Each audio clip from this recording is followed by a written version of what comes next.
কি রে বন্ধু, এত ইমার্জেন্সি আসতে বললি কারণ কি? আমি একটা ইম্পর্টেন্ট কাজ ফেলাতে চলে আসছি। আরে বন্ধু, কাহিনী হচ্ছে কি জানো? আমি একটা মেয়ের সাথে প্রেম করি। আচ্ছা।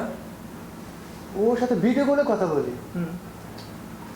কাহিনী তো আমি বুঝি না, বলতে বিকাশের টাকা পাঠাই। সে আমার দেখে একদম বলতেছে নাকি আমি টমেটোর মতো।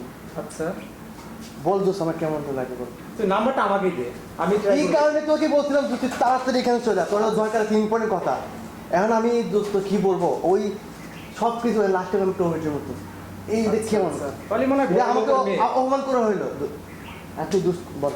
আচ্ছা, তোর নাম্বারটা আমাকে দে, বল।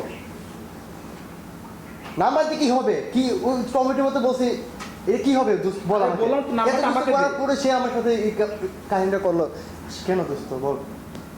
এই কারণে তোকে বলছি তুই জলদি চল আস এখানে, অফিসে কথা বলবো। না দোস্ত নাম্বার নে। এই নাম্বার 01746251 যেতে হবে। ঠিক আছে, তুই কল করে দেখ দোস্ত। আচ্ছা আমি পরে কল করবো, এখন আমি বিজি আছি। তুই এক্ষুনি ফোন দে দোস্ত। না না, আমি অফিসে যাবো, আমার কাল পাইলো কি সে? তাকে আমি সব কিছু লাস্টে টমেটোর মতন, এটা কাহিনী বুঝলাম না।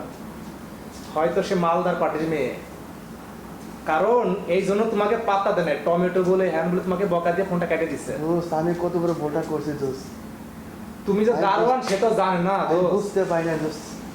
এখন আমি কি করবো দোস্ত, তুই আমার একটু বলে যেত প্লিজ। আচ্ছা, তুই আমার পানির দোস্ত। আমি পরে কথা হবে, আমি যাই, তারপরে ঠিক আছে। দোস্ত তুই আমাকে নিয়ে যা প্লিজ, তোর সাথে কথা ছাড়ো চল দোস্ত আমার। হ্যালো বন্ধু, তুই কই? তুই এক্ষুনি আমার অফিসে চলে আ, দরকার আছে আবার তাড়াতাড়ি। কই তুই? হ্যাঁ এক্ষুনি চলে, এক্ষুনি এখন দরকার আছে, এক্ষুনি ওকে।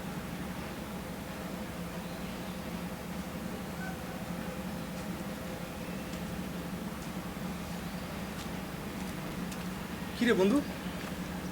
দোস্ত হ্যাঁ। তোর সাথে বিশেষ কথা আছে, এক্ষুনি আমার দরকার। চল আমার অফিসে চল, বসে কথা বলবো। আচ্ছা ঠিক আছে, চল। চল এক্ষুনি দরকার।